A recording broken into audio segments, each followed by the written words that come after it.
कुमार। दोस्तों, BPSC TRE 3 के result में काफी देरी हो रही है।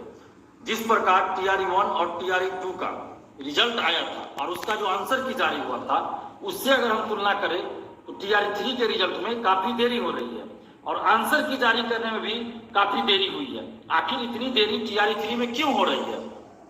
टीआरई 2 के समय आंसर की जब जारी हुआ था तो परीक्षा समाप्ति के 3-4 घंटा के बाद ही आंसर की जारी हो गया था और टीआरई 3 में परीक्षा समाप्ति के 1 महीना 1.5 महीना के बाद आंसर की जारी हुआ और अभी भी फाइनल आंसर की में आप देखिए कि कुछ क्वेश्चन को डिलीट किया जा रहा है, कुछ क्वेश्चन का आंसर गलत दिया जा रहा है। ये कौन सा खेल चल रहा है? शिक्षक भर्ती के नाम पर, बीपीएससी शिक्षक भर्ती के नाम पर बिहार में ये कौन सा खेल चल रहा है? क्वेश्चन डिलीट हो रहा है, कुछ क्वेश्चन का आंसर गलत दिया जा रहा है, तो आखिर कौन सा खेल फिर से शुरू हो गया बीपीएससी में? पहले बीपीएससी सिविल सेवा में कुछ क्वेश्चन को डिलीट किया जाता था, कुछ क्वेश्चन का आंसर गलत रहता था और 2 साल से ऐसी प्रक्रिया नहीं हो रही थी। 2 साल से 68 को देखे, 69 को देखे, टीआरई 1 टीआरई 2 को देखे तो उसमें तो आंसर गलत और क्वेश्चन डिलीट करने वाली बात नहीं हुई थी। लेकिन फिर से बीपीएससी में क्वेश्चन को डिलीट करने और आंसर गलत देने की जो फिर से शुरुआत हो गई है, तो आखिर ऐसा क्यों हो रहा है? जो बड़ा खेल तो नहीं चल रहा है, कोई बड़ा खेल तो नहीं होने वाला है टीआरई 3 के रिजल्ट में। अभ्यर्थी डरे हुए हैं। हमारे पास कई अभ्यर्थियों का फोन आया है कि इतनी देरी हो रही है रिजल्ट में, आंसर की में इतनी देरी हुई तो कोई खेल तो नहीं चल रहा है, कोई गड़बड़ी तो नहीं होने वाली है? तो अभ्यर्थी डरे हुए हैं। एसटीईटी का रिजल्ट नहीं आ रहा है। दिसंबर में फॉर्म आया पिछले साल और इस साल मई जून में परीक्षा हुई, लेकिन अभी तक उसका रिजल्ट नहीं आया। जबकि पिछले साल सितंबर में जो एसटीईटी हुई थी उसका तो तुरंत रिजल्ट जारी कर दिया गया था। तो फिर इस बार क्या हुआ? और एसटीईटी का सितंबर में विज्ञापन आना था, विज्ञापन नहीं बल्कि सितंबर में तो एग्जाम भी होना था, तो अभी तक विज्ञापन भी नहीं आया एसटीईटी का। जबकि सरकार ने उस समय घोषणा की थी कि साल में 2 बार एसटीईटी होगी और सितंबर में दूसरा एसटीईटी होगा। लेकिन सितंबर बीत जाने के बाद भी अभी तक एसटीईटी का विज्ञापन तक नहीं आया है। तो आखिर ऐसा क्यों हो रहा है?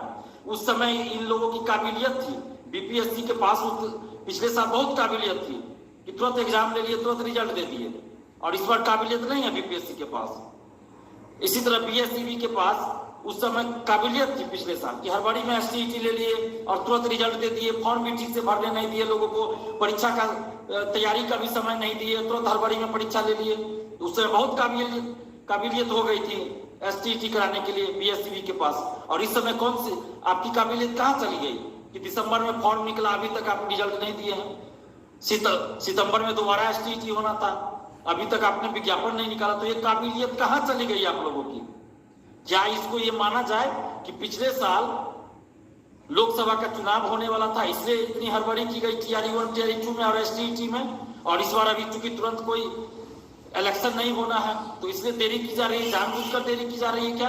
कोई ना कोई बहाना बनाकर जानबूझकर देरी की जा रही है क्या? रोस्टर क्लियरेंस नहीं हो रहा है, ये कौन सा बहाना हुआ?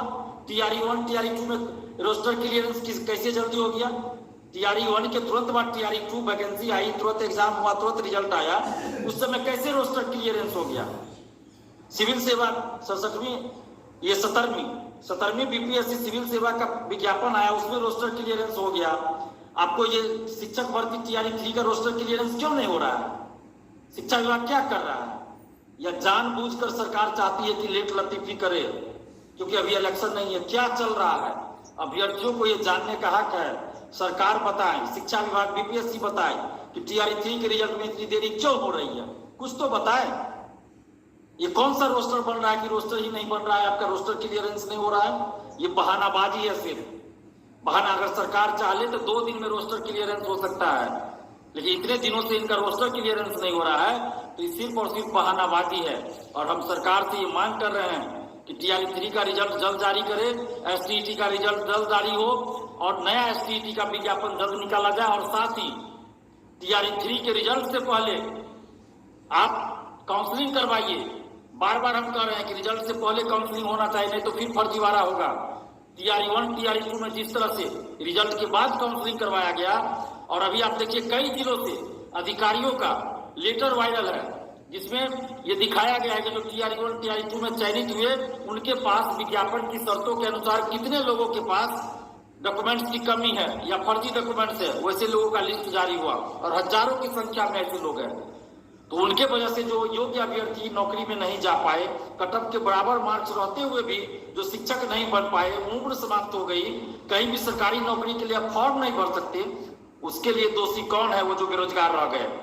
हम सरकार से ये मांग कर रहे हैं कि टीआरई 3 के रिजल्ट से पहले आप काउंसलिंग करवाइए और दिव्यांगता की जांच मेडिकल टीम बनाकर कीजिए। रिजल्ट से पहले टीआरई 3 के रिजल्ट से पहले दिव्यांगता की जांच मेडिकल टीम बनाकर कीजिए। दिव्यांग सर्टिफिकेट की जांच आप कीजिए, उसके बाद आवासीय अन्य सर्टिफिकेट की जांच कीजिए। टीआरई 1 टीआरई 2 में भी जितने भी लोग सिलेक्ट हो चुके हैं उन सब की भी एक बार फिर से बायोमेट्रिक जांच हो, दिव्यांगता की जांच मेडिकल टीम गठित करके हो, दिव्यांग सर्टिफिकेट की जांच हो, आवासीय, ईडब्ल्यूएस, एससी कैटेगरी में हो तो SC certificate, EWS, EBC, BC certificate, जिस कैटेगरी में हो, एनसीएल सर्टिफिकेट, यानी कि हर तरह के प्रमाण पत्रों की जांच अच्छे से किया जाए, दिव्यांगता की जांच की जाए और जो भी विज्ञापन की शर्तों के अनुसार जिनके पास भी सर्टिफिकेट नहीं हो उन सबको टीआरई 1 टीआरई 2 से भी बाहर किया जाए और टीआरई 3 में रिजल्ट से पहले ही इन सब चीजों की जांच की जाए ताकि गुणवत्तापूर्ण शिक्षा के साथ कोई समझौता न हो और योग्य अभ्यर्थियों के भविष्य के साथ खिलवाड़ न हो और योग्य अभ्यर्थियों का ही चयन टीआरई 3 में हो और टीआरई 1 टीआरई 2 में जो भी किसी फर्जी तरीके से आ गए या फर्जी डॉक्यूमेंट्स लगा के आ गए या विज्ञापन की शर्तों के अनुसार जिनके पास डॉक्यूमेंट्स नहीं है उन सबको भी बाहर किया जाए। इसके लिए एक बार फिर से डॉक्यूमेंट्स की जांच की जाए।